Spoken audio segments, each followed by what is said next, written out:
Salut à tous, bienvenue sur cette plage paradisiaque. Vous êtes sur Iggy TV et vous êtes en présentation du nouveau codex tyrannide. Donc moi j'avoue que ça c'est un codex que j'attendais avec impatience depuis très longtemps. Donc les tyrannides c'est mon armée préférée, c'est mon armée de cœur, c'est ce que je préfère à Warhammer 40 000. Et j'avoue que j'ai toujours été un petit peu déçu des précédentes éditions en fait des codex tyrannides. Et là cette fois-ci on est en V8, c'est de la nouveauté. On a des traits de, je vais dire des traits de chapitre, on a des traits de flotte ruche et on va découvrir ça tous ensemble.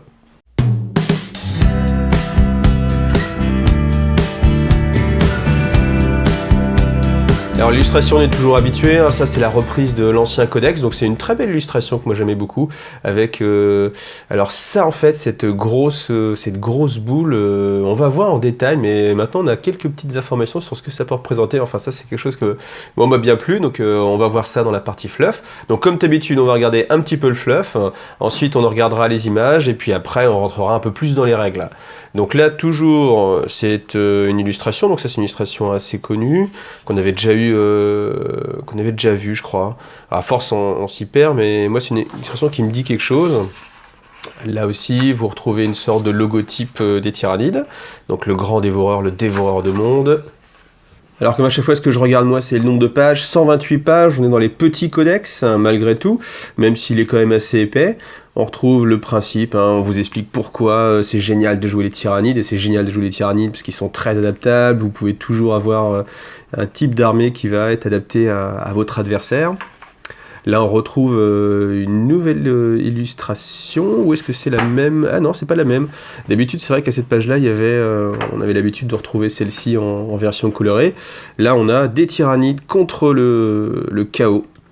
Donc deux ennemis, enfin deux entités vraiment antinomiques. Pourquoi? Parce que le chaos, le but c'est la corruption, et on peut pas corrompre les tyrannides. Et le but des tyrannides c'est l'assimilation biologique, et le chaos, on peut pas assimiler sa biologie. Donc du coup, c'est vraiment des guerres sans merci, on va dire. Alors on vous présente rapidement ce que c'est que la flotte tyrannide, donc un organisme vivant à l'échelle de la galaxie, avec des flottes ruches qui sont en fait font partie toutes en fait de la même entité galactique, qui est une intelligence qui a voyagé à travers l'espace entre les galaxies, et qui vient d'une autre galaxie, ou de plusieurs, et qui, alors on ne sait pas, est-ce que ça a été chassé parce qu'il y avait un super prédateur, et du coup ils ont été obligés de fuir leur galaxie, ou alors au contraire, est-ce qu'ils ont assimilé l'ensemble des galaxies jusqu'à présent, et que la nôtre est la prochaine sur la liste. Alors ici, une très belle illustration que j'aime beaucoup. Pourquoi? Parce qu'on voit un petit peu donc, le fond, un petit peu le décor. Je trouve que la mise en page est vraiment très bien réussie. Et puis vous avez en fait cette impression immense de domination du prince tyrannide, du Hive Tyrant, par rapport au pauvre petit Skitari. On voit un peu toute l'horreur que ça peut être, hein, de combattre les tyrannides. Donc on vous rappelle comment l'Imperium a rencontré les tyrannides. Tout simplement sur un avant-poste d'une planète qui s'appelait Tyran, du coup d'où le nom Tyrannide. Alors comme on ne peut pas avoir en fait de schéma de structure, hein, de commandement pour une armée tyrannide, du coup on vous explique en fait les différentes étapes et les créatures qui sont envoyées au fur et à mesure. Donc ça va commencer avec les organismes d'infiltration, après on attaque avec tout ce qui est bestioles qui vont remplir le ciel.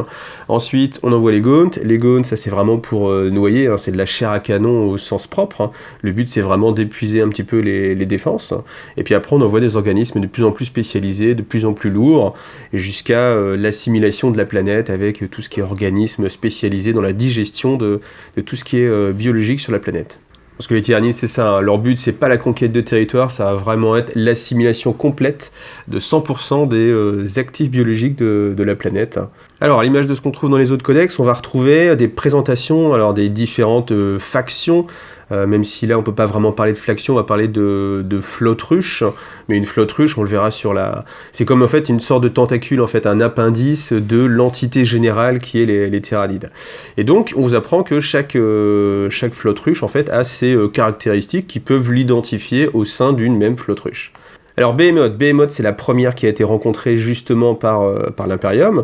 Donc son style de propagation, en fait, c'était en masse, violemment, directement, et c'était une flotte ruche qui faisait pas du tout la finesse, et qui était en mode nuée de sauterelles, en fait, hein. C'est vraiment l'image qu'on peut avoir des tyrannides. Et Behemoth, le but c'était de noyer vraiment l'adversaire sous sa force, sous son ombre, et donc c'était sans finesse en fait. Donc on envoyait, jusqu'à ce que ce soit suffisant justement pour réussir à battre en fait l'adversaire. Donc là ici vous avez une petite représentation typique d'un guerrier de chez Behemoth, avec quelques petits schémas alternatifs, si vous voulez différencier un petit peu vos unités sur le champ de bataille, hein, ça peut être sympa, parce que c'est vrai que si vous les peignez tous dans la même couleur, c'est un peu compliqué. Autant avec d'autres unités, d'autres armées, on peut dire tiens je fais un marquage d'escouade, un petit numéro. Là bien sûr on peut leur mettre un numéro sur la tête, mais du coup vous pouvez utiliser vous voyez, ces types de peintures justement pour différencier typiquement des escouades de Gaunt hein, quand vous allez charger, ou ce genre de choses.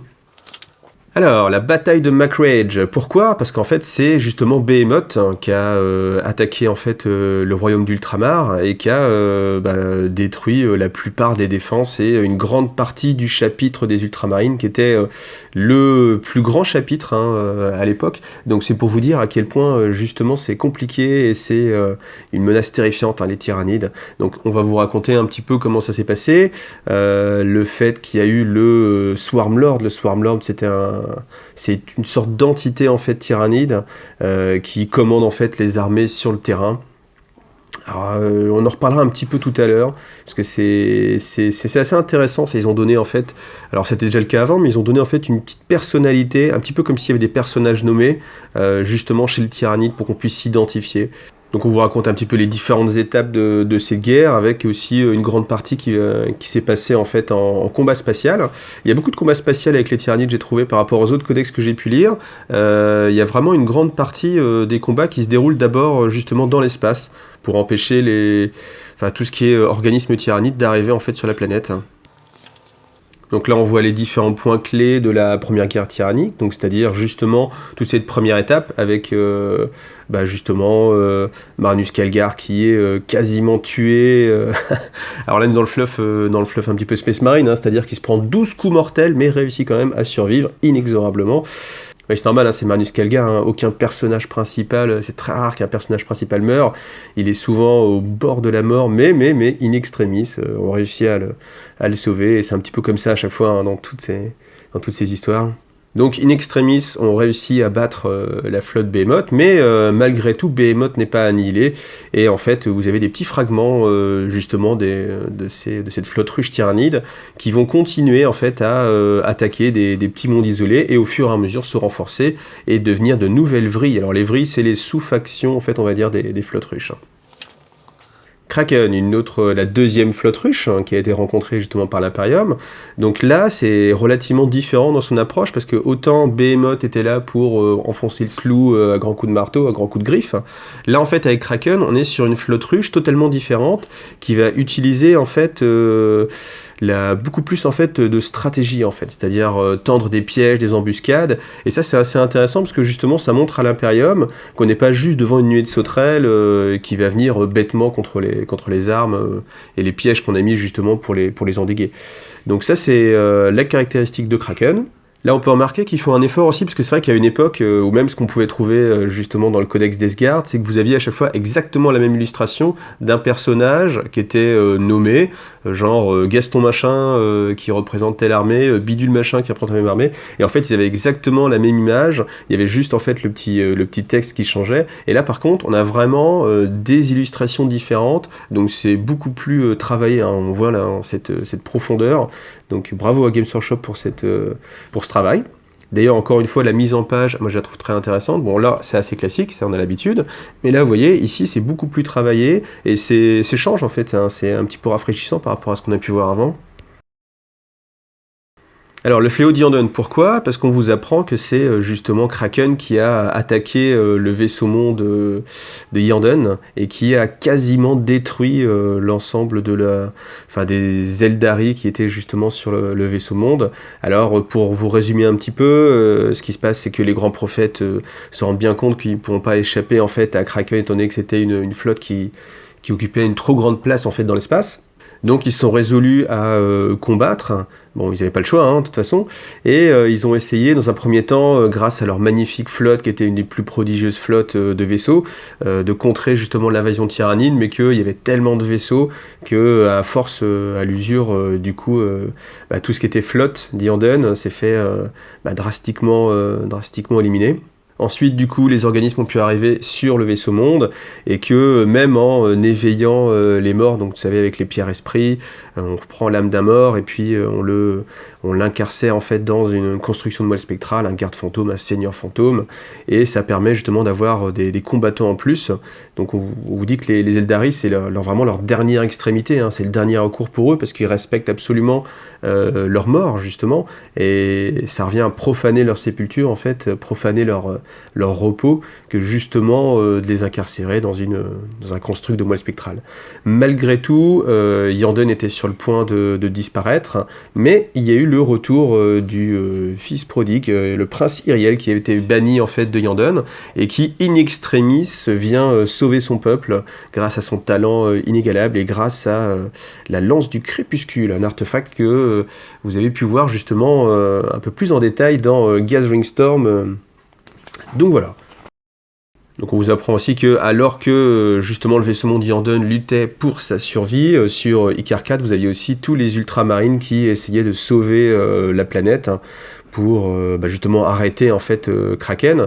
Et l'idée c'est que ce qui s'est passé, c'est que Kraken a peut-être été un petit peu gourmand d'attaquer sur deux fronts en fait en même temps. Et on vous dit que même sans le savoir, Yanden a survécu parce que justement les ultramarines se battaient sur Icar 4, et Icar 4 a aussi survécu. Pourquoi ? Parce qu'il y avait une grande partie de la flotte russe qui a été arrêtée justement par Yanden. Ensuite, on continue la surenchère avec Léviathan. Léviathan, ça c'est un peu plus l'actualité. C'est une flotte russe qui est la plus imposante jamais vue. Donc déjà qu'on était dans des quantités colossales de bestioles, là on est encore au-delà. Et la particularité de Léviathan, ça c'est une image qui est assez... alors je vais vous la retrouver. Hop, ici vous voyez, là vous avez, donc ça c'est la galaxie qui est une ellipse assez plate, on va dire, à l'échelle de la galaxie, et en fait Kraken vient par en dessous en fait. C'est vrai qu'on a toujours tendance à raisonner en 2D quand on voit cette carte-là, avec à chaque fois la Terre, Terra est ici, et à chaque fois ça vient sur les côtés, alors que Kraken, lui, il vient par en dessous, et en fait on se dit, mais oui, mais bien sûr, pourquoi ne pas venir d'en dessous, étant donné qu'en fait ils viennent d'une autre galaxie, c'est aussi probable qu'ils arrivent sur un des bords que par le milieu en fait. Et c'est ce qui se passe justement avec Léviathan. Alors on en profite pour vous parler de Cryptman. Donc ça c'est l'inquisiteur justement qui est spécialisé, qui a fait de la lutte contre les tyrannides son sacerdoce en fait. Il lui lutte depuis très longtemps. C'est le premier justement à avoir découvert cette menace, à avoir baptisé les tyrannides tyrannides. Et là ce qu'il a pris comme parti, ce qu'on appelle ça le pari de Cryptman, c'est de créer en fait des cordons sanitaires. Donc un cordon sanitaire, c'est-à-dire qu'en fait il va lui-même exterminer en fait des planètes, donc en donnant l'exterminatus, sur des planètes où l'invasion tyrannide commence. Pourquoi ? Parce que ça permet d'annihiler en fait toute la biomasse et d'empêcher justement les tyrannides d'utiliser et leurs morts et les morts ennemis pour justement assimiler l'ensemble et devenir plus forts. Et l'idée de Cryptman, c'est aussi d'aiguiller la flotte russe vers l'empire des orques en fait, et de créer une guerre entre les orques et les tyrannides pour justement se débarrasser des deux d'un coup. Après, on vous rappelle aussi que l'évolution est le maître mot chez les tyrannides et que chaque fois qu'une flotte russe va affronter un ennemi, elle va assimiler en fait son patrimoine génétique, donc devenir meilleure et aussi se spécialiser contre la lutte contre justement les tyrannides. Donc on a tendance à dire que souvent la même arme ne va pas fonctionner deux fois contre une flotte russe.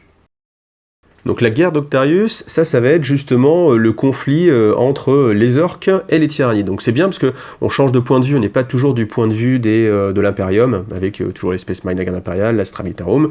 Là, on est orques contre tyrannides. Donc les orques, eux, ils rêvent absolument de se battre et ils sont vraiment très contents de justement se battre contre les tyrannides. Pourquoi ? Parce que c'est des adversaires qui ne rechignent pas à la baston, justement. Ils sont là justement pour ça. Et c'est ce qui fait que les orques, ils sont de plus en plus nombreux à venir se battre sur Octarius pour justement se battre contre les tyrannides, parce que ça leur promet une bonne baston. Et les tyrannides, eux, au fur et à mesure, ils génèrent de plus en plus de créatures pour contrer la masse la masse d'orques, et donc du coup on est sur deux armées extrêmement populeuses qui s'affrontent et qui profitent justement des combats et qui prospèrent justement dans les combats. Là, vous apprenez aussi que Scarfang, qui était le big boss justement de ce domaine, était lui capable de contrer vraiment la flotte russe. Et justement, la flotte russe s'adaptait et elle a compris qu'il fallait essayer justement de tuer Scarfang. Et donc, elle lui a tendu un piège en fait. Donc, elle a utilisé l'agressivité des orques comme une arme contre eux, parce qu'en fait, ce qui s'est passé simplement, c'est qu'elle envoyait des attaques sur la forteresse de Scarfang, et puis juste avant que la grosse baston commence, hop, elle reculait, elle fuyait. Et bien sûr, pour un orc, donc il a tenu 10 coups, ce qui fait preuve quand même d'une grosse patience pour un orc, mais à la 10e fois, il en a eu marre, du coup il est sorti avec les trucks, il est sorti avec les chariots de guerre, et finalement il s'est éloigné de sa position défensive, et il s'est fait prendre dans un piège, tout simplement. Donc voilà, et c'est ce qui a permis à la flotte russe de gagner en fait cette guerre. Et on vous dit aussi que, au final, Kryptman s'est aperçu que ce qui paraissait un bon plan au début était en fait absolument affreux. Pourquoi ? Parce que du coup, les orques en fait avaient fourni un bon patrimoine génétique, guerrier, solide, etc. aux tyrannides, donc qu'ils ont pu évoluer. Et comme en fait ils digéraient en fait tout le patrimoine génétique et toute la biomasse, et qu'il y avait une biomasse colossale avec tous les orques qui étaient venus, du coup ça avait complètement renforcé la flotte tyrannide. Alors ils avaient gagné du temps, certes, mais au prix d'un renfort assez important justement de cette flotte russe. Alors la bataille de Bâle, là c'est bien, pourquoi ? Parce qu'on est sur de l'historique très récent, justement où on va revenir sur Gathering Storm, la grande faille qui s'est ouverte. Donc ce qui s'est passé, c'est que donc Bâle a été attaqué, tous les maîtres de chapitre et les successeurs en fait des Blood Angels sont venus pour essayer de défendre le monde de leur primarque d'origine. Malgré tout, beaucoup sont tombés et la bataille était quasiment perdue.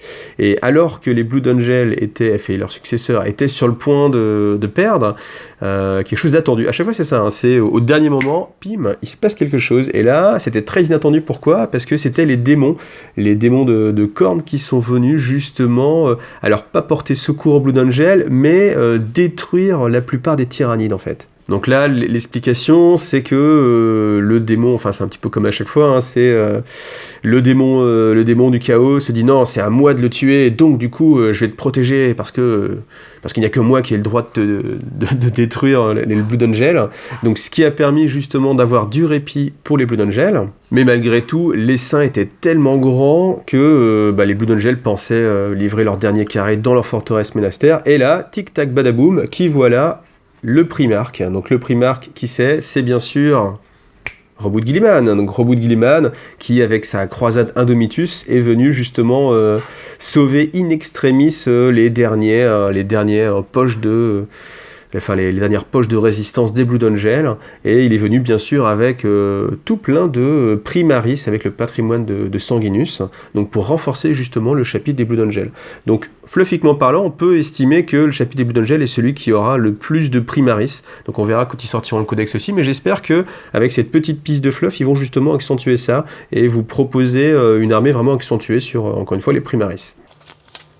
Donc là, on voit les différents points clés de justement la lutte contre Léviathan, dont j'en ai déjà pas mal parlé, donc on va pas s'étendre trop dessus. Ensuite là, on vous détaille un petit peu où ça en est au niveau du conflit général. Donc on se rend compte que malgré l'Imperium, en fait, malgré la menace de la cicatrice Maledictum, donc la grande faille warp qui s'est ouverte à travers la galaxie, en fait les tyrannides restent une menace énorme, et que l'Imperium essaie de mobiliser le plus possible ses armées justement pour lutter contre le grand dévoreur. Donc quand on est dans l'Imperium, c'est un petit peu chaud, parce qu'on se dit, est-ce que la plus grande menace, c'est les orques ? Est-ce que c'est le chaos qui engloutit au fur et à mesure tous les mondes ? Est-ce que c'est les tyrannides qui digèrent l'ensemble des espèces ? Donc une galaxie en guerre, là on est vraiment en plein dedans, et c'est ce qui cherche justement à vous donner comme sentiment, le sentiment d'oppression à travers les différentes factions qui vont s'affronter et qui veulent justement détruire l'humanité, quoi qu'il arrive. Alors après, l'idée c'est que malgré tout, la résistance s'organise et qu'au fur et à mesure, on vous apprend que les Nécrons viennent attaquer les Tyrannides parce qu'ils n'ont pas envie non plus qu'ils détruisent leur galaxie sur laquelle ils ont envie de régner. Le Chaos, c'est pareil, ils ont envie de détruire les Tyrannides parce que s'il n'y a plus personne à corrompre, la galaxie sera plus très intéressante pour eux. Donc le Chaos et les Nécrons luttent contre les Tyrannides. Les Tau s'adaptent, comme c'est aussi l'espèce originaire de notre galaxie qui s'adapte le plus facilement grâce à leur technologie, donc ils s'adaptent constamment pour lutter contre les Tyrannides. Les Eldari, eux, ils ont conscience que c'est un des grands mâles justement de la galaxie et ils luttent aux côtés des autres races justement pour combattre les Tyrannides. Mais malgré tout, les Tyrannides, eux, ne cessent d'évoluer. Et alors ici, là, il y a un petit passage qui m'a bien plu. Pourquoi ? Parce que ça faisait référence, ça faisait écho à Valedor. Vous savez, c'était une campagne qui avait eu, et où on avait une mission en particulier, où vous aviez 2 flottes russes qui, justement, essayaient de rentrer en contact. Donc c'était Kraken et Léviathan. Et en fait, l'idée, c'était que chacune des flottes russes avait assimilé une quantité colossale d'informations sur des ennemis en particulier, et avait aussi leur patrimoine génétique. Et que ce que redoutait absolument l'Imperium et puis aussi les Eldari, c'était que les 2 flottes russes puissent communiquer ensemble et partager en fait ce patrimoine génétique. Et donc c'était une mission qui était traduite et qui était assez intéressante à jouer et que j'avais fait à l'époque il y a de ça très longtemps, et c'était une bonne mission. Et là vous le retrouvez ici dans l'historique. Et ça fait plaisir. Alors ensuite, on va détailler un petit peu les nouvelles petites vrilles. Donc les vrilles, c'est des petites flottes russes, même si une flotte russe, on peut pas vraiment dire que ce soit petit, mais c'est des petites flottes russes qui ont leur style de jeu, en fait, leur style de jeu, ça on le verra dans les règles, mais leur style de combat un peu particulier. Alors, Jormungandr, ma prononciation, vous savez, vous avez l'habitude. Donc ça, en fait, on l'appelle le grand serpent. Pourquoi ? Parce que, vous savez, vous avez cette image du serpent qui est une créature assez sournoise, et c'est justement la façon de se battre de cette flotte russe. Donc elle est toujours en train d'essayer de fureter, de s'infiltrer. Donc ça va être beaucoup d'essaims fouisseurs, donc c'est-à-dire qu'ils vont creuser des tunnels pour passer sous les fortifications, pour attaquer par derrière, prendre toujours à partie les avant-postes très peu protégés pour se renforcer au fur et à mesure. Et c'est là aussi une flotte qui est très difficile à éradiquer. Pourquoi ? Parce que dès qu'elle sent qu'elle est en train de perdre la bataille, elle va se cacher, et elle peut rester cachée comme ça des années et réapparaître plus forte que jamais. Alors ensuite, Hydra. Hydra, c'est une flotte russe qui, elle, a la bonne idée en fait de suivre le sillage de destruction de Léviathan, ce qui lui permet en fait de cannibaliser toutes les ressources justement qui ont été perdues par cette flotte russe, parce qu'en fait, tout simplement, peu importe d'où vienne en fait la matière biologique, les Tyrannides l'assimilent, donc que ce soit les leurs ou celle des autres espèces de la galaxie, pour eux ça fait pas trop de différence. À la limite, c'est même mieux encore quand c'est les leurs. Pourquoi ? Parce qu'ils peuvent assimiler justement toutes les informations qui ont été glanées au fur et à mesure. Elles travaillaient déjà mâchées justement pour Hydra. Ensuite, on a Gorgon. Donc, Gorgon, eux, c'est ceux qui sont, on va dire, spécialisés dans tout ce qui est attaque poison. Donc, là, l'exemple typique, c'est ce qui montrait en fait avec les. Alors, où est-ce que c'était ? Oui, voilà, c'était ici. Donc, du coup, ils sont attaqués en fait à la légion justement de la Death Guard, avec la Death Guard qui est la faction la plus immunisée au poison, et qu'en fait, leur toxine était justement inefficace, alors que d'habitude, leur toxine permettait de liquéfier le sang des adversaires, etc. Et là, en fait, les Plague Marines, justement, résistaient à cette attaque. Et donc, du coup, qu'est-ce qu'ont fait les Tyrannides ? Ils ont évolué, et que à la bataille d'après, justement, quand Gorgon s'est rebattu à nouveau contre la Death Guard, là, directement, les Plague Marines se liquéfiaient rien qu'au contact, en fait, des organismes Tyrannides. Donc, eux, on va dire que c'est ceux qui sont spécialisés dans la lutte, on va dire, biologique, avec des petits organismes, donc des virus, on peut dire, qui sont eux-mêmes en fait des entités tyrannides qui sont conscientes. Donc c'est comme si vous avez des tout petits tyrannides qui vous mangent de l'intérieur. Formidable, mais en vraiment tout petit. Alors Chronos, c'est assez intéressant. Pourquoi ? Parce que ça représente les différents aspects que peut avoir en fait la flotte russe. Chronos, eux, on va dire, c'est une flotte russe qui a été créé par l'esprit ruche tyrannide pour lutter contre le chaos. Et oui, c'est assez intéressant comme démarche, parce qu'en fait, comme on le disait tout à l'heure, le chaos, lui, lutte contre les tyrannides pour pas justement qu'il n'y ait plus rien à assimiler ni à corrompre. Et justement, les tyrannides, eux, veulent lutter contre le chaos. Pourquoi ? Parce que le chaos, en fait, chaque planète qui passe monde démon, en fait, est une planète qui peut plus être assimilée par les tyrannides. Et comme ils ont une faim insatiable et qu'ils veulent absolument manger en fait tout ce qu'il y a dans la galaxie, plus le chaos progresse, plus les planètes démons apparaissent, et moins justement la flotte ruche va pouvoir se nourrir. Donc Chronos, en fait, se dédie un petit peu à l'image des chevaliers gris, se dédie à la lutte contre le chaos, donc il développe en fait des évolutions qui leur permettent justement d'ignorer les souverains invulnérables. Ça on le verra dans les règles par exemple tout à l'heure. Donc c'est assez sympa cette évolution et cet englobement en fait de l'ensemble des menaces au sein d'un tout cohérent.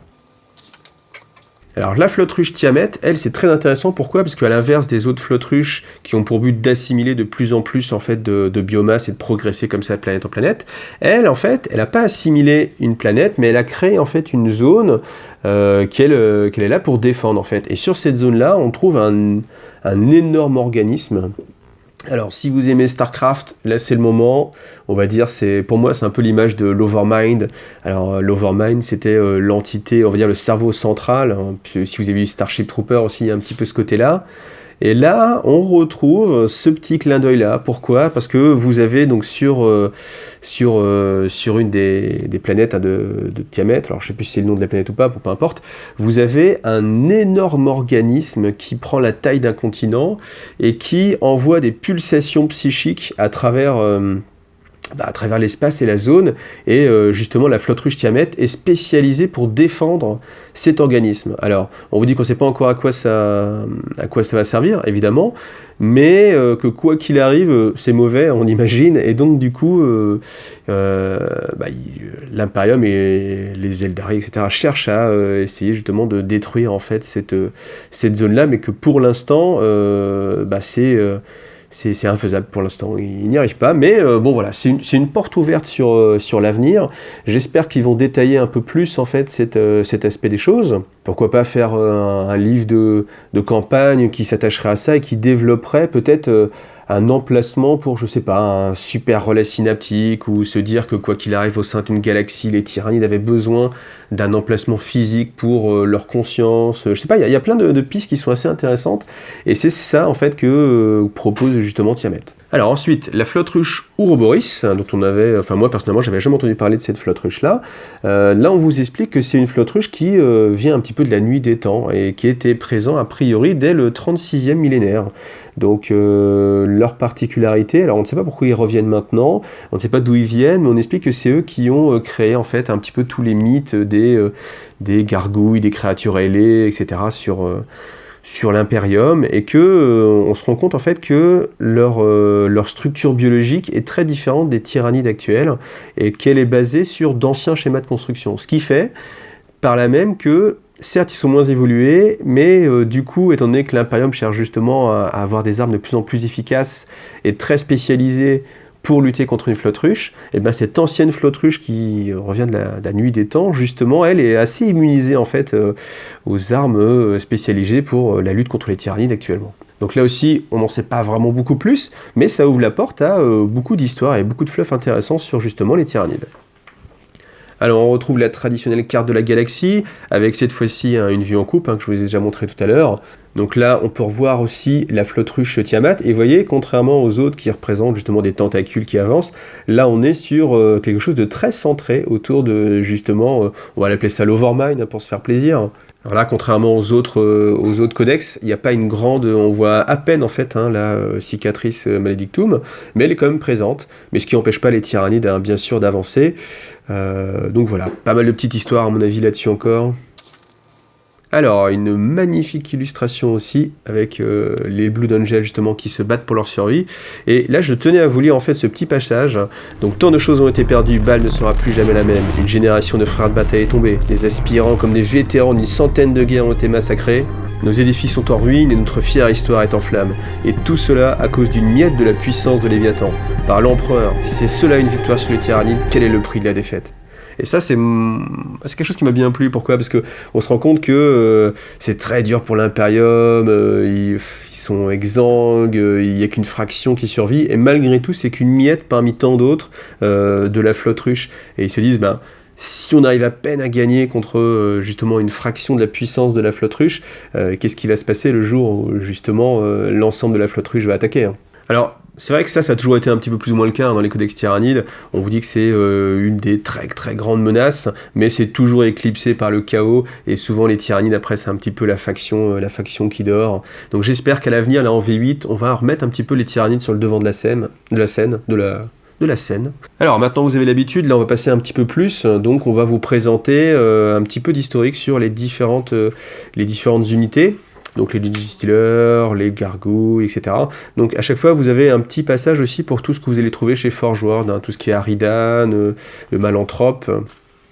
Et ça fait plaisir, hein, de voir justement, c'est un tout cohérent. On n'oublie pas, parce que c'est vrai qu'on peut vous dire, tiens, l'Exocrine, c'est la plus grosse créature qu'on ait rencontrée, à l'exception bien sûr des biotitans qu'on va trouver chez Forge World. Et ça fait plaisir, parce que sinon, juste lire ça n'aurait pas de sens par rapport aux hiérophantes ou ce genre de choses.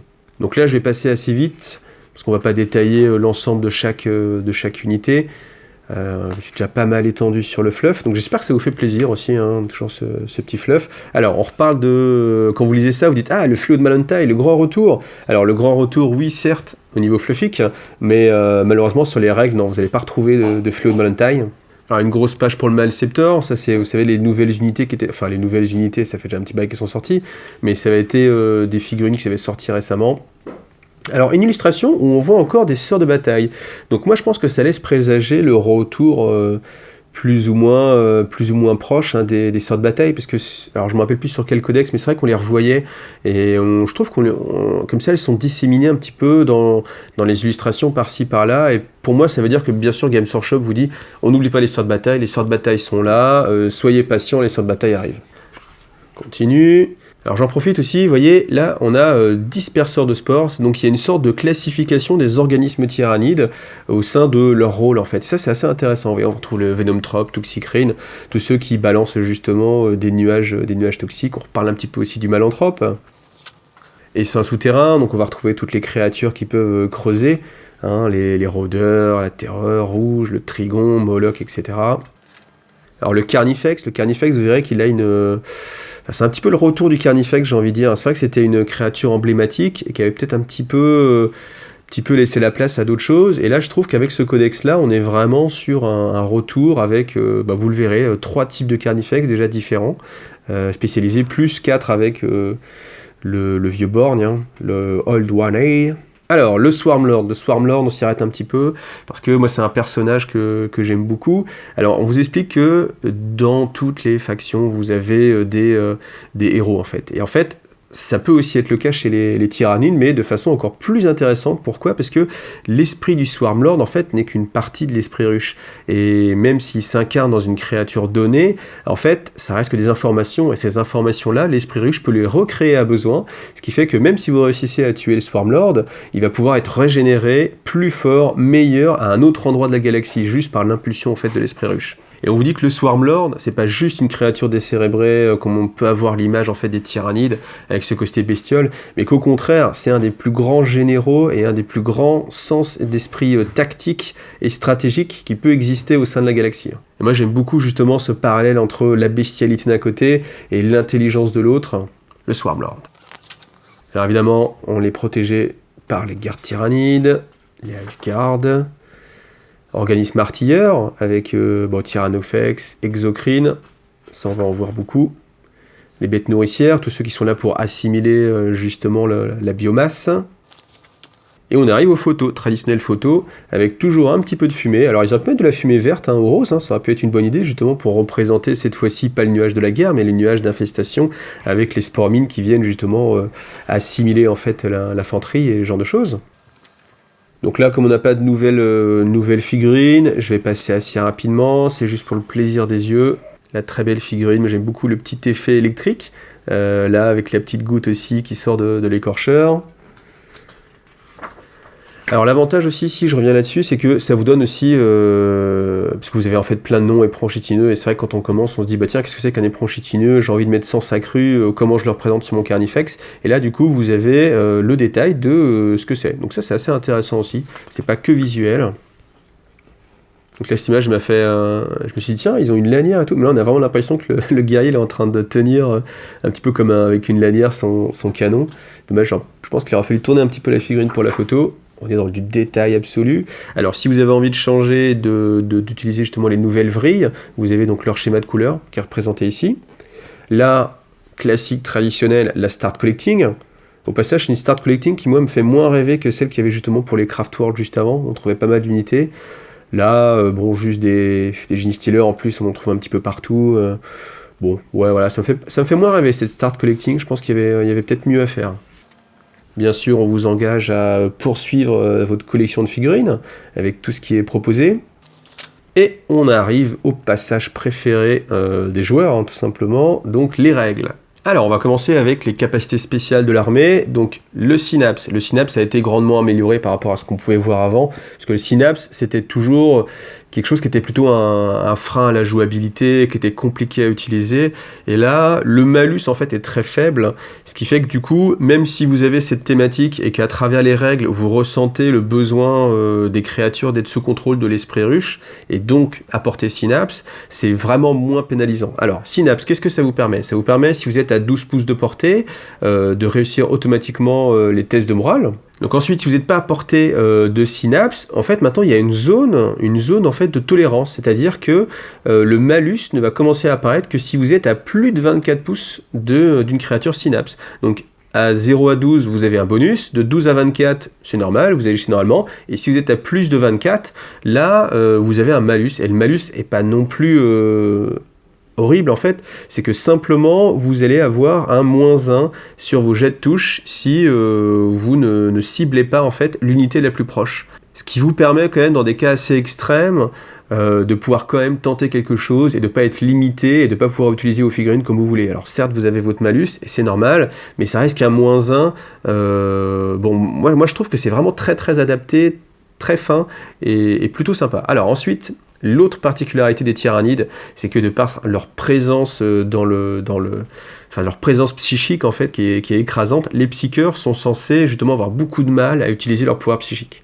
Bon, techniquement, si on en croit le fluff, à partir du moment où il y a une flotte ruche, hein, même les psycheurs, on peut leur dire adieu, hein, leur tête explose, etc. Bon, bien sûr, en termes de jeu, ce serait un peu trop fort.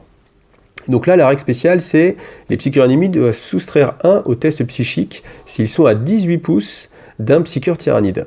Enfin, pas forcément un psycheur, mais d'une créature qui génère justement l'ombre dans le warp. Et ça, c'est plutôt pas mal. Pourquoi? Parce que juste le petit 1, ça...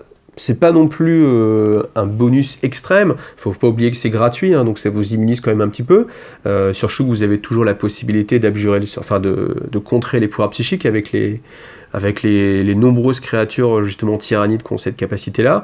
Donc ce qui fait que vous êtes quand même bien protégé, hein. Vous avez donc le bonus naturel, plus la capacité toujours de retrouver un petit peu des unités qui peuvent annuler.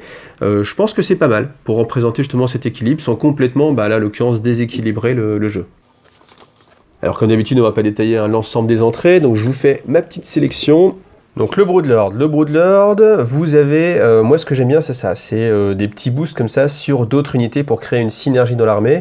Télépathie du couvain, donc pour tout ce qui est combattants Genie Stealer, qui sont à 6 pouces ou moins, vous allez pouvoir ajouter 1 à leur jet pour toucher. Donc c'est un personnage qui est pas mal. Pourquoi? Un bon mouvement, 8 c'est pas mal, touche sur 2+, c'est bien, force 5 c'est pas mal, endurance 5 c'est pas mal. Après au niveau de la sauvegarde, sauvegarde avec 4+, bon c'est pas mal. Après la 5+ à vulnérable, ça fait du taf. Quand vous avez de la chance, ça fait du taf. Et la petite capacité vif et mortel, donc cette figurine peut charger même si elle avançait à son tour. Ce qui veut dire que vous allez toujours aller plus vite que, comme vous n'avez pas de tir, hein, de toute façon vous allez toujours faire des avances.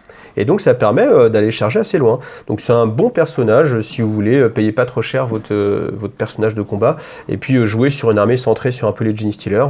Alors, le Swarmlord qui a une petite capacité que moi j'aime beaucoup. Commandant de la ruche, à chacune de vos phases de tir, vous pouvez choisir une unité flotte ruche amie à 6 pouces. Et au lieu de tirer, cette unité peut se déplacer et avancer si désiré. C'est-à-dire que du coup, vous avez la possibilité de faire mouvement plus avance, et puis après, pendant la phase de tir, de nouveau mouvement plus avance. Et comme vous avez un pouvoir psychique qui vous permet de charger malgré avoir avancé, du coup, il y a vraiment moyen d'emmener une grosse bête au corps à corps, ou une grosse unité, et vraiment avoir beaucoup de mobilité sur la table de jeu grâce à cette capacité. Donc moi, c'est vraiment une capacité que j'aime beaucoup. Après, bien sûr, hein, c'est une grosse bête de corps à corps. Il a force 8. C'est un des seuls tyrannides, si c'est pas le seul d'ailleurs, qui a force 8. Donc ça, c'est un seuil que je vous dis qui est vraiment très important. Ça vous permet d'être sur du 4+, avec les véhicules. Et bien sûr, il a les sabres d'os qui tapent plutôt pas mal et qui vous assurent 3 dommages à chaque fois. Avec même le petit bonus, sur un 6 pour blesser, vous avez une blessure mortelle en plus, en bonus. Donc au niveau de la sauvegarde, 3+, ça c'est standard. Après, il a l'endurance à 7, ça c'est ce qui est pas mal aussi, ça vous permet de franchir aussi un petit seuil. Et puis, il a une sauvegarde invulnérable à 4+, qui passe à 3+, quand vous êtes en corps à corps. Ensuite, une unité à mon avis qui va être pas mal jouée, c'est le Neurotrope. Donc le Neurotrope, c'est le petit psycheur, c'est le Zoanthrope amélioré que vous pouvez trouver dans la boîte de Zoanthrope. Alors, c'est pas évidemment pour ses capacités au corps à corps qu'on va le prendre, c'est pour évidemment le lien synaptique et le fait qu'il peut justement manifester 2 pouvoirs psychiques à chaque phase et tenter d'abjurer aussi un pouvoir. Donc ça c'est pas mal parce que ça vous permet d'avoir déjà un châtiment assez facile pour pas trop cher en QG. Vous pouvez spammer après un petit peu aussi les QG. Ça reste un personnage qui a 5 points de vie, donc on va pas être détruit aussi facilement, il va pas forcément pouvoir être ciblé non plus. Et puis il a quand même une sauvegarde invulnérable à 3+, ce qui fait qu'il va pouvoir vivre assez longtemps. Puis vous savez que vous pouvez même faire vos pouvoirs psychiques au corps à corps, ce qui fait qu'il va sans doute pouvoir créer pas mal de dangers, et plus le petit pouvoir avec la synapse qui va booster, parce qu'il y a quand même besoin d'avoir des synapses pour être au moins, on va dire l'équivalent de 100 peurs pour réussir automatiquement vos tests. Je pense que du coup, avec en plus la capacité vol, le Neurotrope paraît vraiment un bon petit choix si vous voulez pas dépenser et avoir beaucoup de petites unités sympas. Alors, Old One Eye, le vieux borgne, tel qu'on va l'appeler, donc force 7, endurance 7, point de vie 9, et point de vie 9, c'est un seuil extrêmement intéressant. Pourquoi ? Parce que vous êtes à la limite de ne pas pouvoir être ciblé en tant que personnage. Donc, alors c'est assez étonnant qu'ils aient fait ça justement sur ce personnage. Vous pouvez pas cibler le vieux borgne. Je sais pas pourquoi, je trouve du coup ça le rend vraiment assez fort, parce que si vous avez un petit écran de gaunt autour, vous n'allez pas pouvoir lui tirer dessus avant d'être justement au corps à corps. Voilà, surtout que lui, son but évidemment c'est d'arriver au corps à corps, donc il va toucher sur du 3+, sachant qu'il a la règle bélier immortel, donc lorsque Old One Eye finit un mouvement de charge, jetez un dé sur un 4+, l'unité ennemie à 1 pouce subit D3 blessures mortelles, donc ça c'est le petit bonus, et en plus de ça, ajoutez 1 au jet de touche pour Old One Eye en phase de combat s'il a chargé au même tour. Donc c'est-à-dire qu'à chaque fois qu'il va charger, il va toucher sur du 2+. Et comme il a déjà 5 attaques, plus un petit coup de battoir tranchant, il a le choix en plus entre soit utiliser ses pinces broyeuses ou les griffes tranchantes monstrueuses. Je pense que c'est vraiment pas mal avec votre force de 7. Alors, il aurait eu force 8, ça aurait été insane, incredible. Mais en plus il a la petite régénération, au début de chacun de vos tours vous récupérez un point de vie, il peut générer des attaques en plus, c'est-à-dire chaque fois que vous obtenez un jet de 6+, vous avez le droit de régénérer une autre attaque, qui elle-même n'en générera pas d'autres, donc pour éviter la surenchère, mais comme vous avez déjà 5 attaques, ça peut permettre d'en avoir une ou deux en plus, et puis si vous faites des coups de pince broyeuse monstrueuse, avec force 14, PA-3, dommage 3, il y a moyen quand même de faire quelque chose. Bien sûr, c'est un chef alpha, c'est-à-dire qu'il va booster aussi tous les Carnifex qui seront dans les 6 pouces de lui. Les Genie Stealers, vous les avez déjà vus sans doute sur le site de Games Workshop, ils étaient en preview, donc vous avez la règle infestation qui est vraiment sympa. Vous avez la possibilité en fait de mettre des petits marqueurs, et ces marqueurs-là, les Genie Stealers peuvent sortir d'un de ces marqueurs, comme si c'était un bord de table, comme si c'était une réserve, comme si c'était une frappe profondeur. Alors par contre, ces marqueurs-là sont détruits s'ils se retrouvent à 9 pouces d'une unité, mais vous pouvez comme ça un petit peu essayer de manipuler le mouvement de l'adversaire. Et ça j'aime bien, dès qu'on peut rentrer un petit peu dans des couches un petit peu supérieures supérieure de jeu avec cette manipulation, dire bah tiens regarde, si tu vas à cet endroit-là, certes tu auras une meilleure, enfin tu pourras capturer un objectif, etc. Par contre, si tu n'envoies pas une unité pour détruire mon petit nodule, et je vais pouvoir faire arriver une unité de Genie Stealer, et puis comme on voit à quel point les Genie Stealers sont rapides, il y a moyen que ce soit vraiment une vraie plaie, surtout avec leur sauvegarde invulnérable aussi qui aide beaucoup. Donc un bon petit bonus pour les Genie Stealers. Alors, le petit bonus aussi, Termagant, Hormagant, on attire votre attention sur le fait que dès que vous jouez des unités de 20 figurines ou plus, vous avez la possibilité, donc là, pour les Termagant, de rejeter les 1 pour les jets de blessure quand ils tirent, et là, les 1 au corps à corps pour les Hormagant. Donc Hormagant, en unité très rapide, avec 8 pouces de mouvement. Alors ils auraient pu aussi pouvoir charger après avoir fait un assaut, mais rappelez-vous, vous avez toujours un pouvoir psychique qui vous permet quand même de l'avoir. Ça reste de lâcher un canon, hein. C'est des petites unités qui sont là justement pour engluer. Mais ça peut quand même faire le boulot, hein, parce que si vous cumulez les petits bonus que vous avez ici avec d'autres petites choses qu'on peut voir plus tard, si j'y pense quand on y sera. Alors le Hive Guard pour moi c'est une unité très importante, parce qu'à l'époque on avait très peu d'armes anti-tank, c'était vraiment l'unité qui était le must-have, hein. Vous étiez obligé d'avoir quasiment, enfin pour moi de mon point de vue, hein, des unités de Hive Guard pour pouvoir ne serait-ce que un petit peu détruire les rhinos, les prédators, ou tout ce qu'il pouvait y avoir, un anti-speeder qui passait par là. Et là, le Hive Guard il garde ce rôle-là, hein, qu'il avait un petit peu perdu à un moment donné, avec l'index était revenu, heureusement. Donc capacité de tir 3+, ça c'est très bien. Le canon empaleur 36 pouces, une bonne portée. Lourde 2 tirs force 8, PA-2, dommage 3, et sans ligne de vue, donc vous pouvez vraiment cacher votre unité dans un coin. Et puis aussi, on ignore en fait le jet de sauvegarde amélioré avec le bonus de couvert. Donc ce qui fait que vous avez quand même de bonnes chances de faire des dommages, et puis des 3 dommages par tir, c'est quand même pas mal avec la PA de 2. Le seuil de 8, toujours qui est très important. Donc là, je suis assez content parce que ça conserve justement ce rôle de petite unité pour lutter contre les véhicules. Alors ce que je fais aussi, c'est que je pioche un petit peu à droite à gauche des petites règles, hein, je vous détaille pas tout. Le Death Sleeper, il y avait une règle assez sympa dans l'index, c'était de pouvoir apparaître auprès d'un personnage ennemi et d'apparaître assez près, hein, d'être quasiment sûr de pouvoir le charger.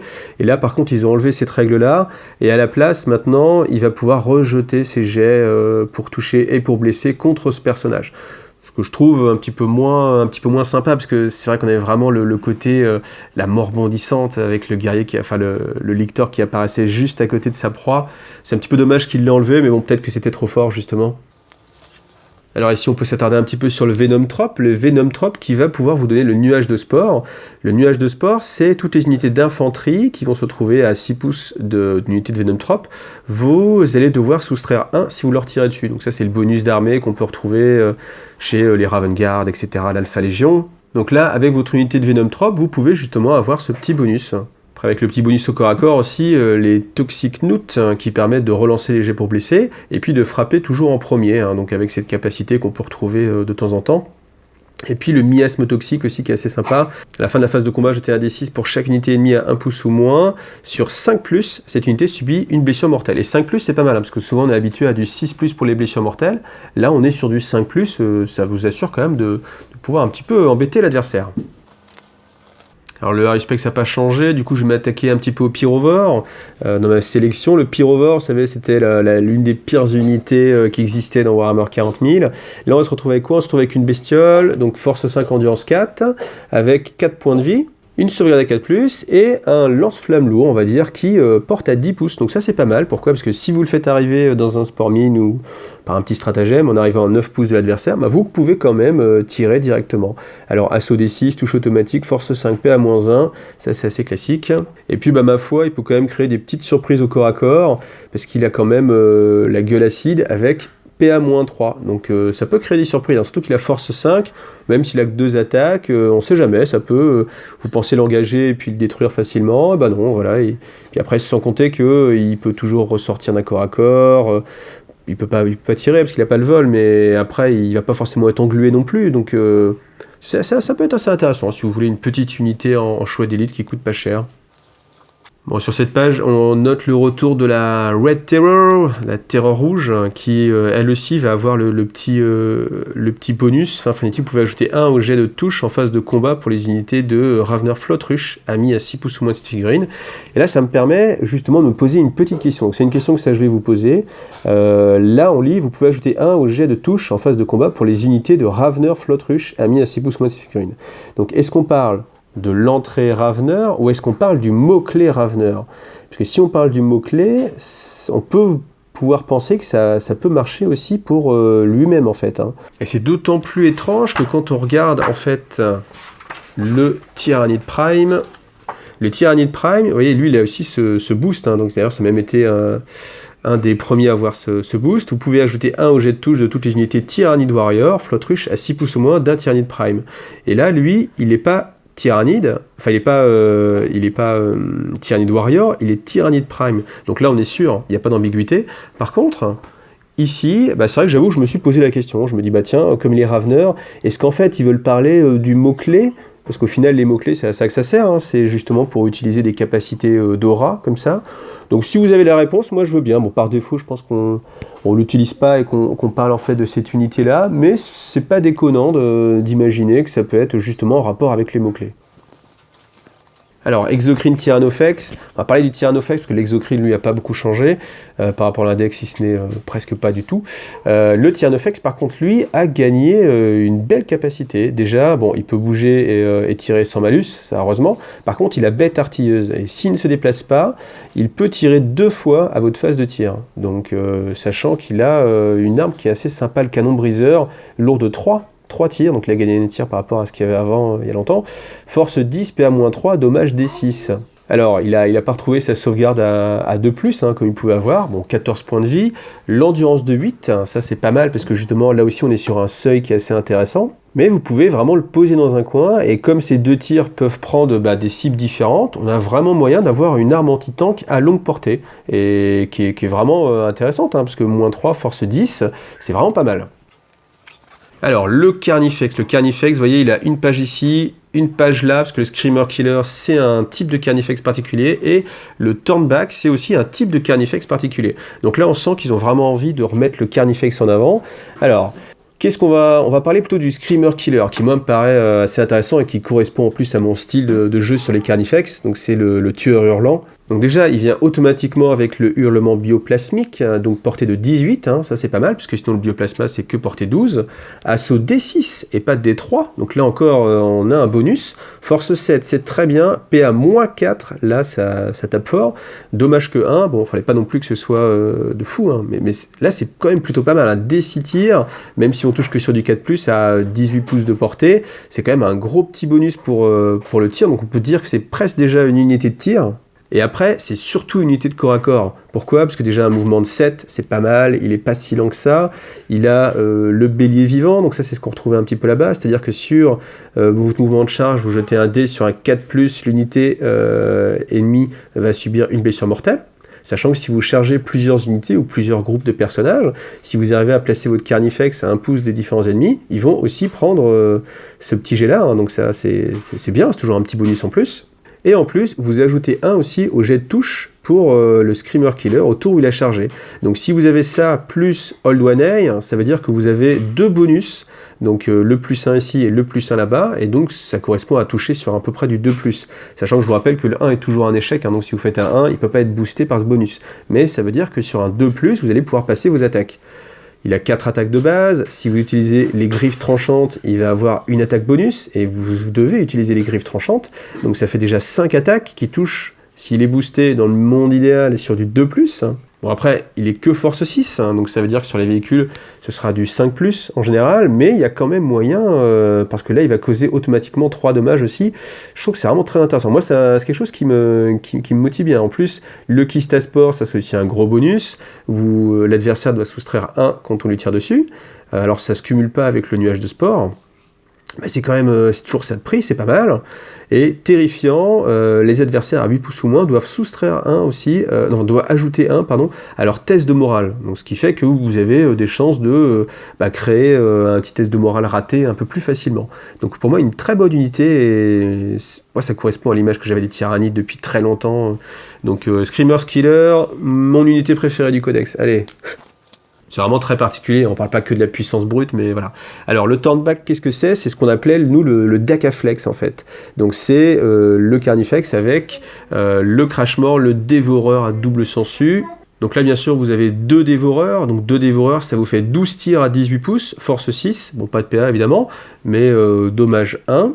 Alors là, vous pouvez lui mettre sans accru. Sans accru, ça permet d'avoir directement du 3+ pour toucher. Donc là, on se rappelle un petit peu à l'époque justement du bon codex tyrannide où on pouvait vraiment modifier son carnifex, lui mettre un type de queue comme on veut, lui mettre les améliorations qu'on voulait. Là, on retrouve ça, hein, vous avez les différentes queues sur le carnifex classique. Donc un très bon point pour justement vendre des carnifex. Alors Trigon Prime, on se retrouve avec quasiment la même bestiole. Bon, je ne vais pas trop détailler. Le Trigon, pour moi, il n'a pas beaucoup évolué.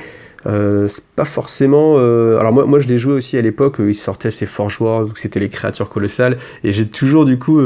j'ai dans cette idée que le Trigon c'était la créature ultime. Il a perdu un peu ce statut, hein, et heureusement, parce que c'était un petit peu trop fort. Mais du coup, bon voilà, je pense qu'il est... Je dirais un petit peu en demi-teinte par rapport à ce que justement on pouvait voir... Bon, mouvement de 9, c'est pas mal quand même, mais par rapport à ce qu'on peut voir justement sur le Carnifex, moi je lui préférerais directement un petit Carnifex comme ça. Alors le Tyrannocyte c'est plutôt pas mal. Pourquoi? Parce que contrairement au Drop Pod, non seulement il arrive, mais après il va aussi pouvoir envoyer une bonne dose de tir. Pourquoi? Parce que vous avez 5 armes. Donc on peut imaginer avoir 5 canons venin, ce qui vous fait 5 D3 tirs de force 8, PA-2 dommage D3. Donc bien sûr il touche pas très bien, et heureusement hein, d'ailleurs, sinon ça serait vraiment très fort.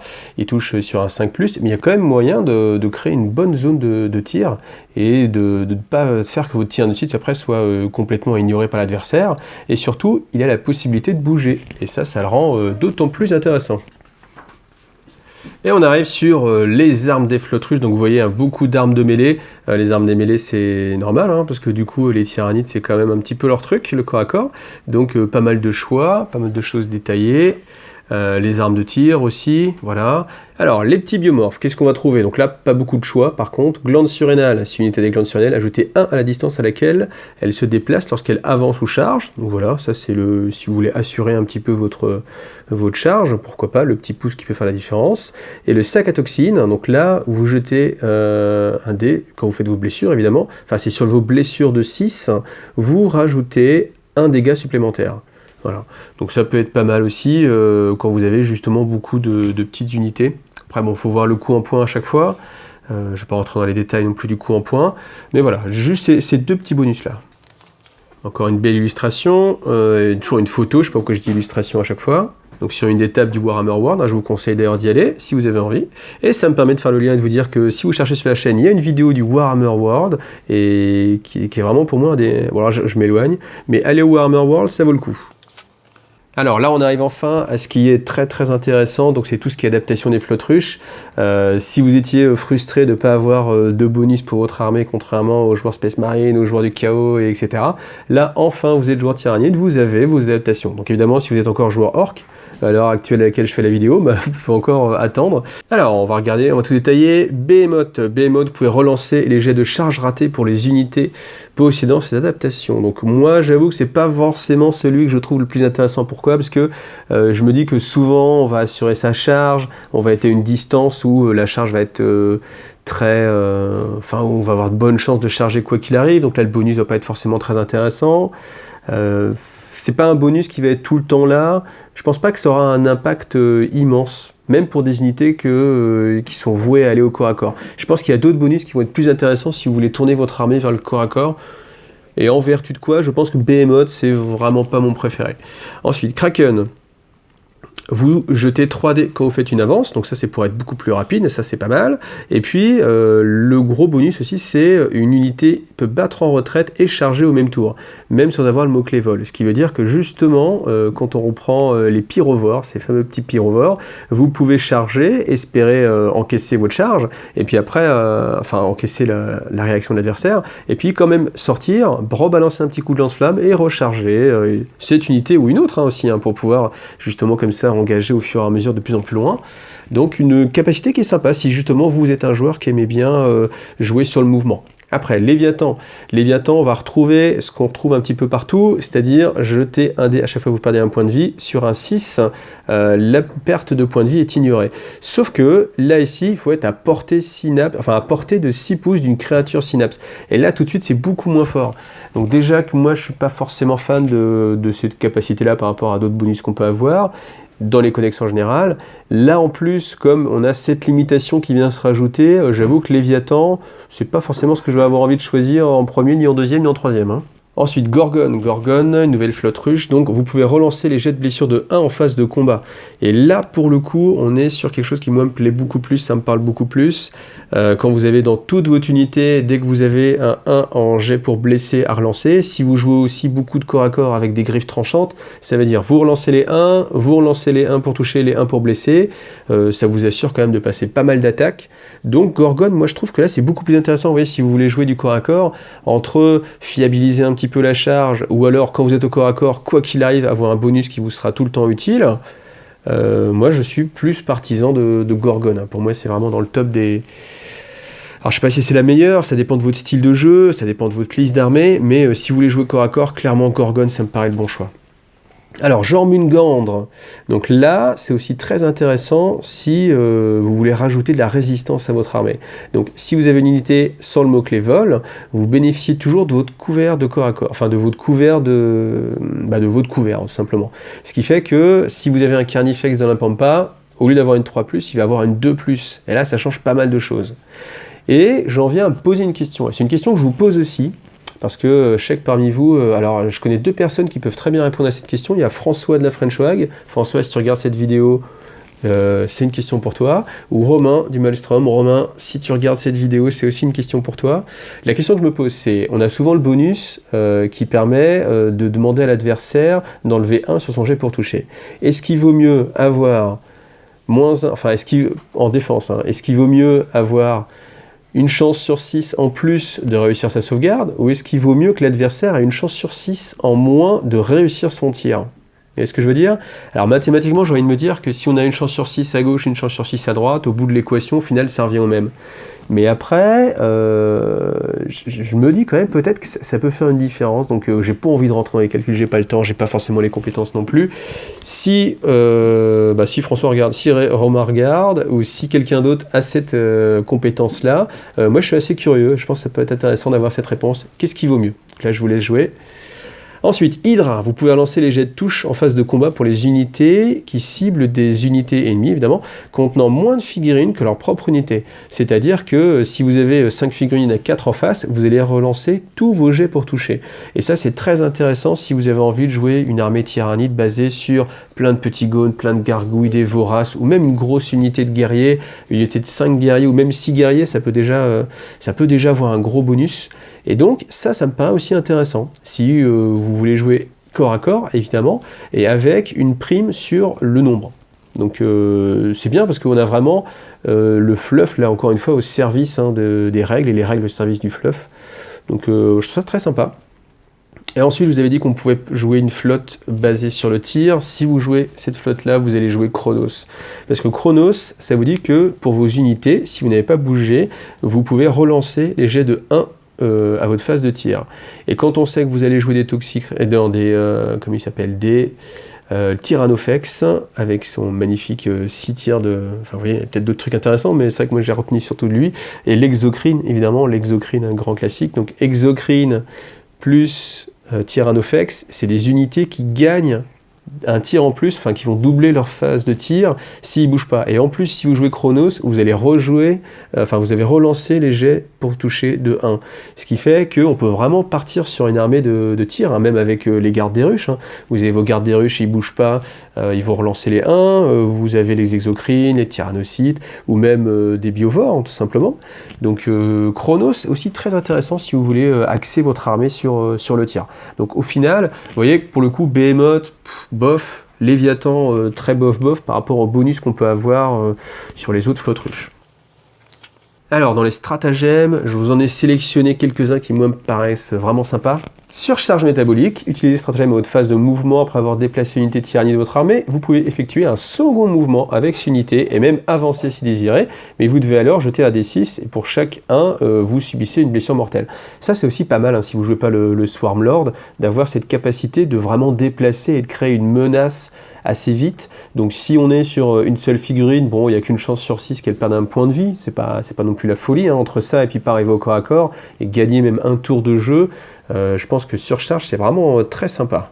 Ensuite, un bon bonus aussi, Frénésie meurtrière, donc 2 points de commandement. Utilisez stratagème lorsqu'un personnage tyrannide de votre armée est tué. L'esprit ruche l'oblige à une ultime attaque. Il peut immédiatement tirer comme à votre phase de tir, ou combattre comme à votre phase de combat. Donc c'est pas une seule attaque, hein. Il va refaire en fait l'ensemble de sa phase, avant d'être retiré du champ de bataille. Donc ça, c'est à mon avis très très bien. Si vous pouvez créer quand même une bonne dose de dommages sur le Swarmlord par exemple, ou sur un petit Broodlord même. Moi je pense que c'est assez intéressant, ouais. C'est un de ceux que je pense qui sera sympa d'utiliser, hein. Après hop, je passe directement ici, je vous détaille pas tout, vous avez l'habitude, je le dis à chaque fois mais je le dis pour les nouveaux. Donc ici on va sélectionner poussée d'adrénaline, 3 points de commandement, c'est cher mais utilisez stratagème à la fin de la phase de combat, choisissez une unité tyrannide, elle peut combattre immédiatement une nouvelle fois. Et là, vous refaites une saucée avec tous les bonus que vous pouvez avoir. Ça coûte cher, mais comme vous avez moyen de jouer beaucoup de petites unités, vous pouvez facilement atteindre les 9-12 points de commandement en utilisant... alors je sais jamais, mais c'est le grand schéma d'armée là qui vous rajoute 9 points de commandement. Vous voyez, vous avez du coup ces 3 points de commandement faciles. Pour refaire une attaque, je pense que ça peut vraiment changer une partie aussi. Et on sent qu'on est vraiment dans du corps à corps. Alors, les pouvoirs. Domination, c'est le premier, mais peut-être le moindre. Du coup, c'est vous choisissez une unité qui va ne plus être soumise au comportement instinctif. Bon, pourquoi pas, si vous n'avez rien à faire. Mais après, de là à choisir domination dans vos pouvoirs psychiques, je ne sais pas. Après, en même temps, vous avez beaucoup de psycheurs, hein, normalement, dans votre armée. Donc, ça peut être intéressant, comme si vous jouez en jeu égal, comme vous n'avez pas le droit de lancer 2 fois le même pouvoir. Bon, ça peut être intéressant de mettre une petite domination par-ci, par-là. Bon, moi, c'est pas celui que je vais aller chercher directement. Catalyseur, c'est beaucoup plus sympa. Ça vous donne tout simplement l'équivalent de l'insensible, ce qu'on avait avant. Vous choisissez une unité amie à 18 pouces. Et à chaque fois qu'elle perd un point de vie, c'est sur un 5+, et pas sur un 6, c'est sur un 5+. Cette perte de point de vie est ignorée. Donc catalyseur, très bien. Surtout si vous le lancez sur, je sais pas, un prince tyrannide sur lui-même. Hein, il peut totalement cibler. Donc catalyseur, très bien. L'horreur aussi, je trouve ça très bien aussi. Vous choisissez une unité à 24 pouces. 24 pouces, ça vous couvre quand même une bonne zone du champ de bataille. Et l'unité ennemie ciblée doit soustraire 1 à ses jets de touche et à sa caractéristique de commandement. Et ces jets de touche, c'est et pendant la phase de tir et pendant le corps à corps, évidemment. Donc du coup, ça va être une unité, si c'est une unité qui va tirer beaucoup moins bien. Si en plus vous êtes protégé par un nuage de Venom Trop, elle aura encore un malus pour toucher.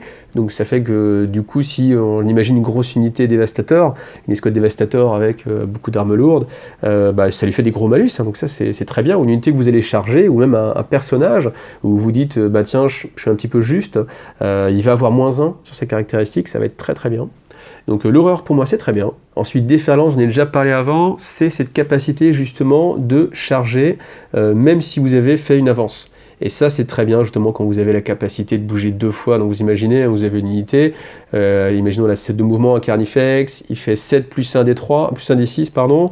Ensuite, vous le refaites bouger une autre fois, 7 plus 1 des 6 à nouveau. Et puis après, vous jouez de déferlante et il a la capacité directement de charger. Et l'intérêt, c'est que justement, si vous jouez le Swarmlord c'est pendant la phase de tir, et Déferlante c'est pendant la phase psychique. Donc ça veut dire que vous êtes sûr que le pouvoir du Swarmlord va être efficace, hein, et il ne va pas être perdu parce que vous aurez raté votre test psychique.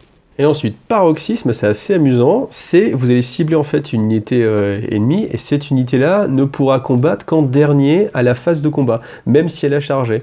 Donc ça peut être sympa, hein, de jouer ça sur une grosse unité de corps à corps, vous savez qu'elle va arriver, vous savez qu'elle est là pour vous charger, vous savez qu'elle est là que pour ça. Vous voulez jouer paroxysme, ça veut dire qu'elle frappera après l'unité qu'elle va cibler. Et ça peut vraiment changer la donne aussi, hein. Et enfin, le hurlement psychique, donc une valeur de 5, c'est pas mal. 5, c'est assez fiable, hein. Vous voyez, les pouvoirs tyrannides, ils sont assez fiables à lancer, un 5-5 et un petit peu de 6. Donc du coup, c'est plutôt sympa. Donc c'est une sorte de smith, une sorte de châtiment. Donc l'unité la plus proche subit D3 blessures mortelles. Et si c'est un psycheur, vous jetez 2 dés. Et si le résultat est supérieur à sa caractéristique de commandement, vous sélectionnez un de ses pouvoirs psychiques et elle ne peut plus l'utiliser. Donc du coup, il y a moyen aussi, si l'adversaire a basé sa stratégie sur un des pouvoirs psychiques, avec un petit peu de chance, avec un petit hurlement psychique qui passe bien, s'il oublie ce pouvoir-là, c'est bien. Bon, après, il y a toujours une chance sur 2, parce que quoi qu'il arrive, ils ont toujours le pouvoir châtiment. Donc, même s'il n'y a qu'un seul pouvoir psychique, il y a une chance sur 2 que ce ne soit pas celui que vous voulez. Mais quand même si l'adversaire a basé sa liste sur châtiment et il l'oublie, on n'en parle plus, hein. Donc, des pouvoirs qui, moi, me semblent tous intéressants. Sauf domination, vous voyez, par rapport aux autres, Je pense qu'il y a une petite différence de puissance qui fait qu'on va pas forcément avoir envie de choisir domination. Alors là aussi, dans les bios artefacts, j'en ai sélectionné un, donc celui figurine gorgoniquement à partir de la première phase lors de laquelle cette figurine a subi au moins une blessure, ajouter 1 en son endurance pour le reste de la bataille. Donc ça, si vous jouez corps à corps, sur une grosse bête, sur votre seigneur de guerre, ça peut faire le café. Hein. Et puis, facteur d'Imgar aussi j'aime bien, parce que là par contre c'est pas limité à une flotte ruche. Donc vous jetez un des 3 au début de la phase de combat, et vous gagnez soit plus 1 en force, plus une attaque, ou plus 1 en endurance aussi. Donc, un bonus qui, quoi qu'il arrive, va être intéressant. Donc voilà, après il y a plein de choses, je rentre pas dans les détails, vous avez pu en voir certaines en plus sur le site de Games. Alors, les traits de seigneur de guerre, on va tous les détailler aussi, j'aime bien les tyrannies, donc on y passe un peu plus de temps. Ruse extraterrestre, en gros votre seigneur de guerre, à la fin du déploiement, vous le changez de place, et il arrive à un autre endroit. Donc comme vous avez, si on imagine encore une fois le Swarmlord, moi je joue beaucoup par le Swarmlord, alors s'il le Swarmlord, vous voyez, lui il n'a même pas le choix, il est obligé de jouer ruse extraterrestre. Mais si vous avez un autre seigneur de guerre, à noter que vous n'êtes pas obligé de choisir une unité QG hein, pour votre seigneur de guerre. Ça, je pense qu'on a tendance à l'oublier, mais avec ces petits traits-là, il y a peut-être moyen de faire des petites blagues, des petites surprises. Hein, donc gardez-le en tête quand vous faites votre liste d'armées. Ensuite, sans s'amplifier, votre seigneur de guerre ne subit jamais aucune pénalité à ses jets de touche, bien qu'il touche toujours sur un 6 dès lors qu'il tire une alerte. Alors ça va être intéressant avec justement les grosses pinces broyeuses qui vous donnent -1 pour toucher.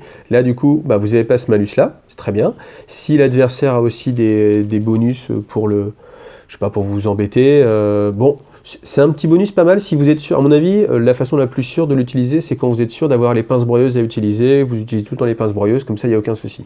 Ensuite, pilier synaptique, vous achetez 6 à la portée synapse. Bon, c'est pourquoi pas, c'est dans une armée où votre seigneur de guerre, il n'est pas là pour faire le café, mais plus pour donner des petites bulles ou des bulles synapse, pourquoi pas. Bon, c'est pas ce qui me paraît moi le plus intéressant. Ensuite, psychophage, donc ça c'est pour les gens qui aiment bien l'interaction et jouer un petit peu en finesse. Chaque fois que le seigneur de guerre tue un personnage en phase de combat, vous choisissez une unité à 3 pouces ou moins, et à la fin de cette phase, cette unité peut se déplacer et avancer, comme s'il s'agissait de votre phase de mouvement.